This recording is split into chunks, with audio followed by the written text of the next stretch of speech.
Bueno, en la unidad 8, que abarca varios temas, la última parte, la tercera parte de la unidad 8 es elementos 3D sólidos, sólidos tridimensionales.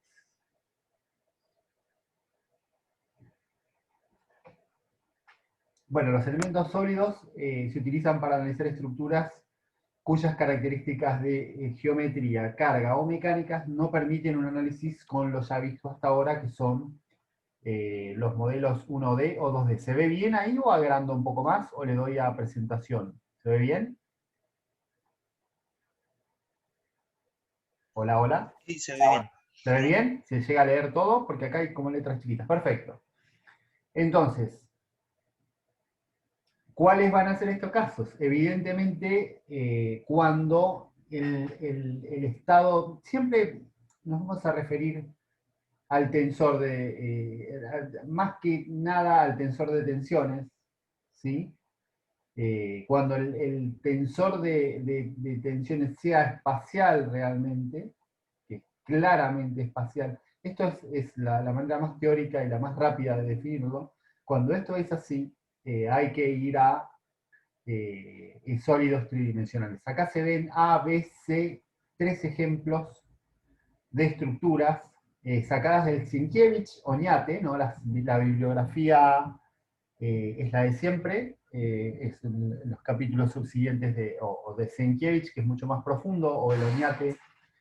Los dos los tengo en castellano, así que no hay problema. Acá se ve lo que, bueno, esto es una construcción civil llamada presa bóveda, esto es un componente interno de una cañería quizás, o de una válvula de un reactor nuclear. Y acá hay un ejemplo, el C sería un prisma, o sea, una estructura relativamente simple comparada con las otras dos, pero sometida a cargas arbitrarias. Y acá yo agregué un ejemplo más, este lo agregué yo, esto es lo que le mostré a principio de año, más un ejemplo más de todos los días, ¿no? Acá tenemos un fork de una bicicleta, que convendría analizarlo a pesar de que en principio se lo ve como que se puede analizar, digamos, por vigas, de hecho lo hicieron ustedes, a uno de los grupos les tocó. Si yo quisiera mirar en detalle, digamos, la concentración de tensiones acá en el enganche, bueno, tendría que ir a un sólido tridimensional. Sí, con este capítulo entonces cerramos el ciclo, valiéndonos de la teoría de la elasticidad en su forma general, completando los casos de teoría simplificada vistos anteriormente. Acá sí, por supuesto, acá se ve claramente la ventaja, es donde ampliamente se ve que voy a poder visualizar, voy a poder resolver esos campos de tensiones en dominios muy complejos, eh, valiéndome del método de los elementos finitos. Acá sí, en lo que es el análisis 3D, se ve claramente, ¿no? Esto de encontrar la solución más allá de los ejemplos analíticos o los ejemplos simples. La formulación de los elementos y las funciones de forma utilizar son muy similares a los elementos 2D, los cuales sirven de base. Sí, acá están, entonces estaría el planteamiento del campo de desplazamientos queda perfectamente definido por sus tres componentes, U, V y W. Sí, por lo tanto vamos a tener 3 grados de libertad por nodo. Sí, acá tenemos evidentemente desplazamientos, fuerzas másicas, fuerzas de superficie y cargas puntuales, ¿sí? Que están actuando sobre un sistema de este tipo. Y acá sí tenemos sólidos tridimensionales. Eh, esto es, bueno, esto por supuesto que les estoy proyectando, los voy a poner en forma de PDF. También hoy al finalizar la clase, además de la grabación, lo pongo en forma de PDF en el campus debido a que no hay apuntes este año. Bien, acá podemos ver entonces lo que sería el tensor de tensiones con todas sus componentes, ¿no? Totalmente desarrollado. Lo mismo, por supuesto, el tensor de deformaciones de Cauchy, lo mismo el campo de desplazamientos. Entonces acá sí tenemos todas las componentes actuando, porque estamos analizando una pieza cuya complejidad o la forma en que está aplicada a las cargas hacen que el tensor de tensiones tenga todas sus componentes actuando, ¿no? Lo cual hace el análisis más complejo, más general que en los casos que veníamos viendo hasta ahora. Bueno, acá está la matriz constitutiva D.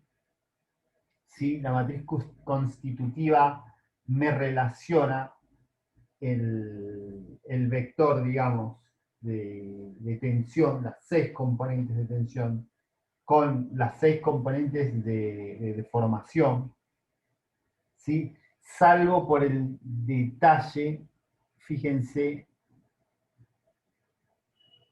que acá viene aplicado un epsilon supracero, digamos.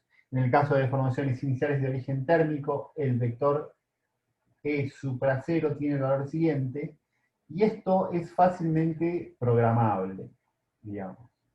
Entonces uno puede tener en cuenta las deformaciones iniciales de origen térmico. También hay otra cosa que se llama preestrés, que sería un campo de tensiones inicial, que es muy fácil de aplicar también. Pero esta matriz D, que está aquí, sin más allá de si tengo o no cargas térmicas, tiene esta pinta para digamos, para lo que sería un material isotrópico lineal, ¿no? Dentro de lo que es lineal isótropo, la isotropía, bueno, voy a tener definidas dos constantes, como en el caso de los metales, por ejemplo, dos constantes que son el módulo de Young y el módulo de Poisson, y en base a estas dos constantes es que puedo construir la matriz constitutiva de esta manera. Insisto, la matriz D, la matriz constitutiva es la misma, pero ahora sí, en el caso tridimensional, me relaciona el campo de tensión con el campo de deformaciones de Cauchy. Bien, en base a esto vamos a tener aquí el elemento tetraédrico. Tetraedro es un elemento geométrico de 4 caras, cada una de las cuales es un triángulo. Este elemento geométrico tetraedro es el más básico de los sólidos tridimensionales. Así como nos pasó que el elemento finito de Courant, del triángulo de 3 nodos, era el más básico en la elasticidad bidimensional, acá en la teoría de elasticidad, digamos, espacial, tridimensional, el elemento finito más básico es este, y es el que vamos a usar mayormente, inclusive para resolver el trabajo práctico 2. Está perfectamente entendido que vamos a usar este elemento de 4 nodos, porque yo ya les voy a dar el programa en MATLAB para que ustedes puedan, como siempre, editarlo, modificarlo y demás, correr los ejercicios, etcétera, etcétera, etcétera, de la manera en la que lo venimos haciendo. Y va a pasar lo mismo, ahora vamos a ver un poco más adelante, no me quiero adelantar, pero va a pasar lo mismo que, evidentemente, que pasó con el triángulo y el cuadrado. Sí, bueno, el campo, como siempre, parto de U igual a N por A, aquí, en donde asumo un campo de desplazamientos de antemano. Digo, bueno, mi campo de desplazamientos en este caso va a ser lineal, alfa 1 más alfa 2x más alfa i, alfa 3i más alfa 4z. Sí, fíjense que tengo 4 constantes acá que corresponden una por nodo, ¿no? Lo mismo para B y lo mismo para W. Acá tengo el campo de desplazamientos, digamos, en el espacio. ¿Sí? Se utilizan, acá se utiliza la misma interpolación para las tres componentes del desplazamiento. Alfa 1, alfa 2, alfa 3 y alfa 4. ¿Sí? De manera de hacer el mismo procedimiento. O sea, yo digo, para este nodo, ¿cuánto vale U? Esta es la función básica, ¿no? De interpolación desde la cual se formula el elemento finito. U igual a n por a. Bueno, ¿cuánto vale esa función U en el nodo 1? Vale U1. Y con eso, ¿cuánto vale en el nodo 2? U2, U3 y U4. Con esos valores, ¿sí? ¿Cuánto vale A en el nodo 1? Bueno, U1. Ese valor A es el valor nodal del campo de desplazamiento. Y dentro, o sea, cuánto vale por acá o adentro del elemento, bueno, lo calculo con esta función de forma n. De la misma manera que estuvimos haciendo con los elementos en el plano. La función n está expresada en función del volumen de ese elemento. De esta manera, si se resuelve, acá vemos ya determinantes en función de las coordenadas x y z de los nodos.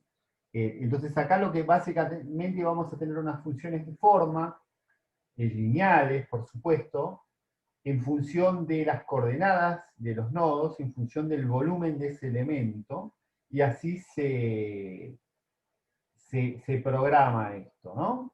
La matriz de deformación B, lo mismo, ¿sí? Porque la matriz de deformación B es la derivada de la otra, y cuando planteo el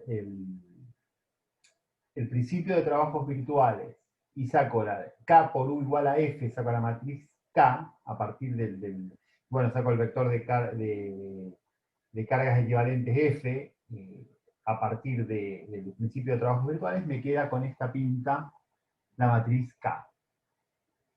¿Sí? 1 sobre 36 volumen y con estas componentes que luego se programan. O sea, ¿ustedes se acuerdan lo que era programar cuando lo hicimos a mano en el primer cuatrimestre para un elemento de 1D? ¿Recuerdan aquello? Que era bastante complicado y muy laborioso y se incurría en errores, teníamos que estar con una hoja, borrarla, poner diferentes colores, ¿se acuerdan de aquel trabajo? Sí, sí. Bueno, acá esto sería inabordable, ¿eh? Ya en este nivel, digamos, acá ya es inabordable hacerlo a mano, no tiene sentido aparte. Lejos estamos. Sería la misma mecánica, pero de un tamaño inabordable. No tiene ningún sentido. Ya acá se cae de maduro que hay que hacerlo mediante un programa. Acá estamos en el otro extremo, digamos. Antes empezamos a hacerlo a mano para ver lo que era un poco. Empezamos el año resolviendo matrices a mano y terminamos directamente con el programa. Bien, esto sería el elemento tetraédrico. A diferencia del elemento hexaédrico, ¿no? Un hexaedro es, digamos, un elemento espacial de 6, hexa quiere decir 6, de 6 caras, cuyas caras son cuadriláteras. No necesariamente tiene que tener forma de prisma, no necesariamente tiene que ser ¿cómo se dice esto de lados rectos, ¿no? Puede estar inclinado y seguir siendo un hexaedro. Bueno, acá curiosamente se está contradiciendo lo que estoy diciendo, que es también denominado prisma recto. Pero bueno, creo que se me entendió, ¿no? Porque una cosa prismática sí está inclinada, pero tiene una extensión. Y el hexaedro, lo que le pasa es que es bastante más difícil de obtener una malla de hexaedros en una pieza compleja, y es mucho más fácil de obtener una malla con tetraedros. Por otro lado, el comportamiento, vamos a ver ahora el comportamiento, el desempeño que tiene el hexaedro es mucho mejor comparado con el tetraedro, pero por otro lado es mucho peor el tema de cómo mallar mi dominio. Si va a pasar, me voy a encontrar ante la misma situación que me encontraba en el mundo de la elasticidad del estado plano, digamos. Tiene sus pros y sus contras. Siempre que se pueda usar hexaedro se debe usar, pero es bastante raro de usar por las mismas razones antedichas.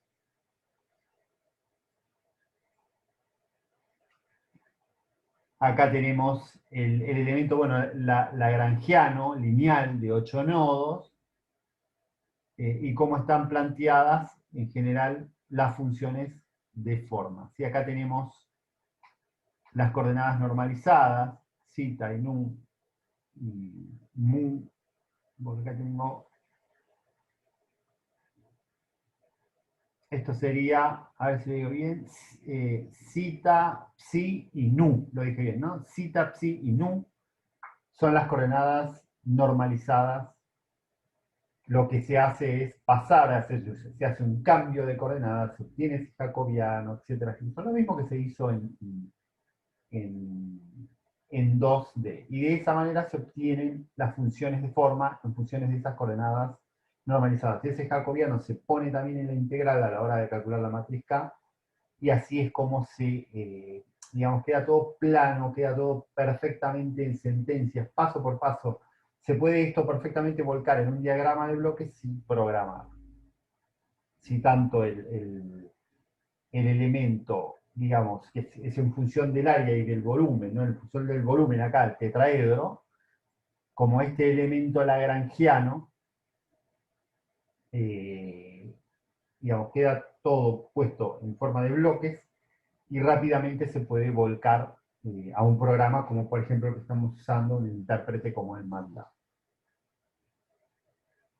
Una vez hecho esto, se hace una evaluación, una evaluación del comportamiento, digamos, que tiene, del desempeño que tienen estos elementos sólidos con respecto a un caso test, ¿no? Un caso de muestra, en donde se conoce la solución analítica, ¿sí? Como un caso testigo, un caso benchmark, o como se quiera llamar, y se mide el comportamiento o desempeño de estos elementos finitos sólidos. Como pueden ver, acá hay elementos finitos que son los que vamos a usar. Vamos a usar este, básicamente, el tetraedro de 4 nodos. Acá pueden ver también el hexaedro de 8. El tetraedro de 10 nodos, que este evidentemente es el tetraedro con funciones de forma de alto orden, y el hexaedro de 20 nodos, que es el elemento hexaédrico con funciones de forma de alto orden. ¿Sí? Acá eran lineales, acá van a ser cuadráticas, serendípitas, etcétera, etcétera, etcétera. ¿Se acuerdan, no? Lo que tuvimos de serendípito. Y ya el programa, digamos, de estos elementos de alto orden ya es inabordable desde el punto de vista de MATLAB. Ahí ya se deja para un código programa. Bueno, no es inabordable, pero no es el objetivo del curso, ¿sí? Tanta programación, sino que tengan los conceptos generales de cómo está hecho esto. Y acá ven el desempeño. Fíjense que evidentemente el hexaedro de 20 nodos prácticamente coincide con la solución exacta. Yo prefiero llamarla analítica por los motivos que expliqué a principio de año. La solución, a ver si yo tengo aquí. No, iba a ver la pluma, pero bueno. La solución analítica, fíjense que con el tetraedro de alto orden es un 1% de error. con el tetraedro de 4 nodos, digamos, de campo de desplazamiento lineal, el error es alto, ¿sí? Por lo tanto, ¿cómo vamos a solventar esa situación de un error tan alto? Pues bien, refinando mucho la malla. ¿Funciona siempre la solución? No, por supuesto que no. Muchas veces, por más que refinemos la malla, el error persiste. Esto queda ya en lo que se llama el criterio del analista. ¿Sí? Pero tener en cuenta de que vamos a estar trabajando con un elemento finito cuyo error de elementos finitos es considerablemente alto. Evidentemente baja mucho el error cuando pasamos a hexaedros, pero van a ver en la práctica que después esto no va a ser muy usual. No se va a poder pasar rápidamente de un elemento a otro. ¿Sí? Y de esta manera, con el programa, con la misma estructura, ¿no? Yendo nuevamente a MATLAB, ¿sí? Acá vamos a usar un código ya programado, se llama MATFEM. Vamos a hacer la lectura de la malla, que proviene en nuestro caso de Salome. Vamos a hacer el ensamblaje de la matriz, el cálculo, y después la escritura de resultados desde MATLAB. ¿Sí? Vamos a usar otra vez el MATLAB como el solver. Acá, si vamos al MATFEM 3D, vamos a ver que el programa, ¿sí? Lo que hace es básicamente,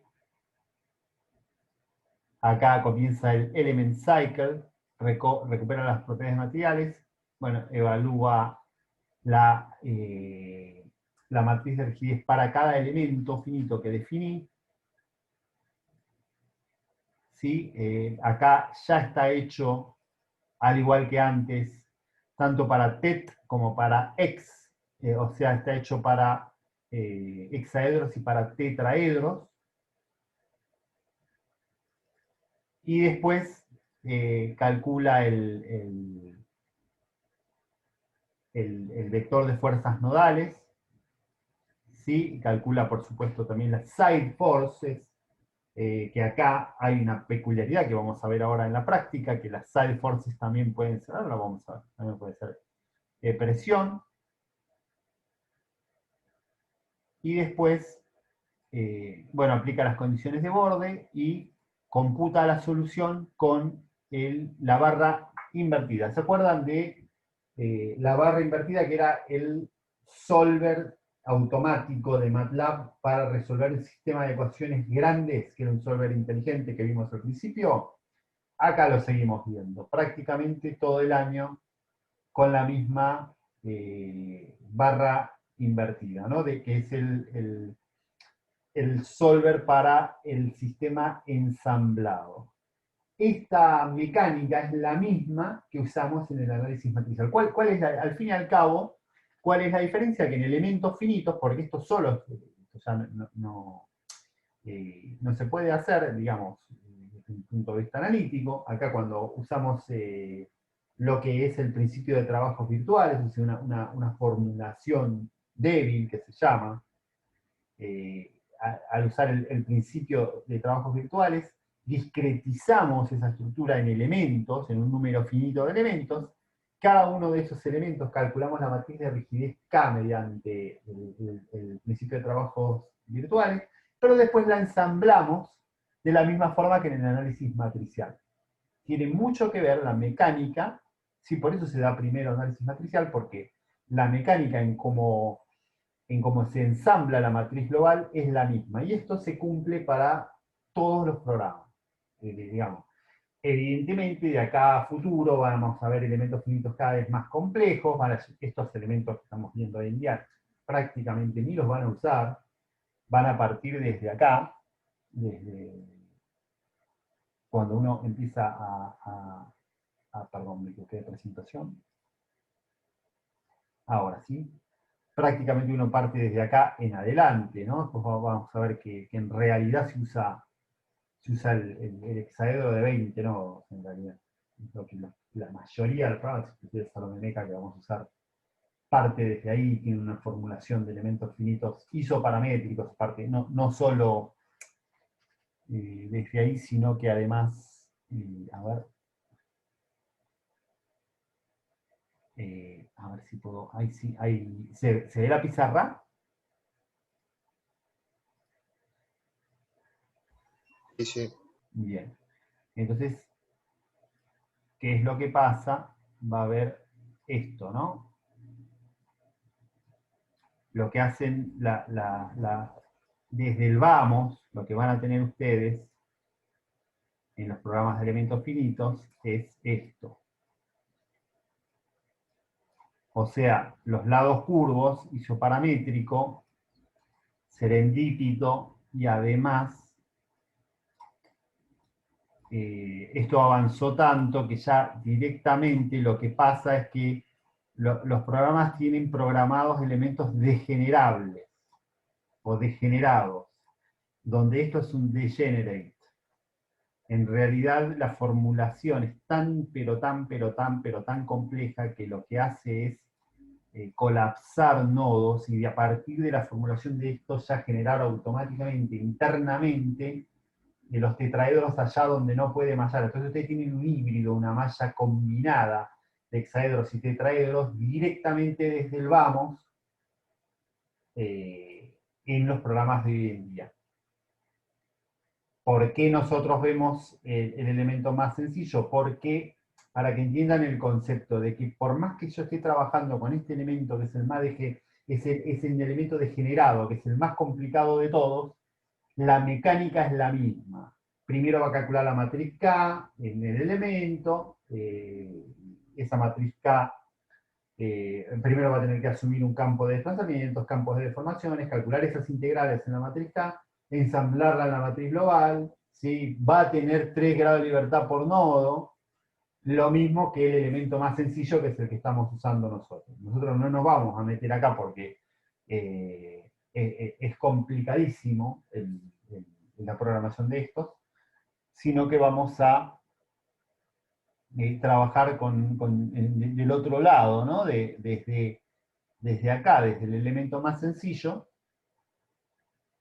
como base, para entender cómo funciona el programa por dentro. ¿Sí? Los programas funcionan todos, a menos que no estén usando el método de elementos finitos. Están usando otro método, que los hay, muchos, si yo al principio de año les mostré la lista, ahí sí es otra cosa. Pero si el programa que ustedes están usando se basa en elementos finitos, tiene esta mecánica. Si sea un programa de pago, porque vamos a encontrar programas de pago que el código está cerrado, y programas de open source cuyo código está abierto. Tanto uno como el otro tienen la misma mecánica de trabajo. ¿Sí? Y lo que varía es la complejidad en la cual está formulada el elemento finito, dependiendo del caso. Lo que pasa es que hoy en día las computadoras son tan potentes que ya partimos de una complejidad alta, que es más alta de todo esto que se ve acá, porque estos 4 elementos que estamos viendo acá no son lo suficiente complejos como para partir, digamos, están discontinuados. Si nosotros vamos a uno de los programas de hoy en día, como el ANSYS, por ejemplo, este elemento está discontinuado, o sea, no está, no sé, puede estar en el 70, en el 80, por decir algo. ¿Sí? Entonces ustedes se van a encontrar un salto entre la teoría que ven en la facultad y cuando dentro de 3 años, cuando agarren el programa en una empresa y se pongan a trabajar, o directamente el Salome Meca y abran el Salome Meca, esto espero hacerlo en las próximas clases, ya usar los elementos finitos más complejos, siempre y cuando entendamos la base, ¿sí? De cómo está programado, de cómo funciona, de qué es lo que hace el programa, siempre y cuando entendamos bien la base, tengamos una buena base, entonces podemos progresar adecuadamente en estos temas. Bien. Bueno, no sé si tienen alguna pregunta. Yo igualmente voy a parar ahora de grabar, voy a salir de manera de que se grabe la clase, así hasta acá tienen la teoría grabada en el campus, por si la quieren volver a ver. ¿Sí? Por lo tanto, son 18:06, vamos a cortar y retomo, yo creo que ya para las 18:20 va a estar terminado de grabar, y de esa manera podemos retomar la clase y la vamos a retomar aquí por Zoom. ¿Ok? O sea que ahora cortamos, y hacemos una pausa de 10 minutos, y a las 18:20 continuamos. Muchas gracias.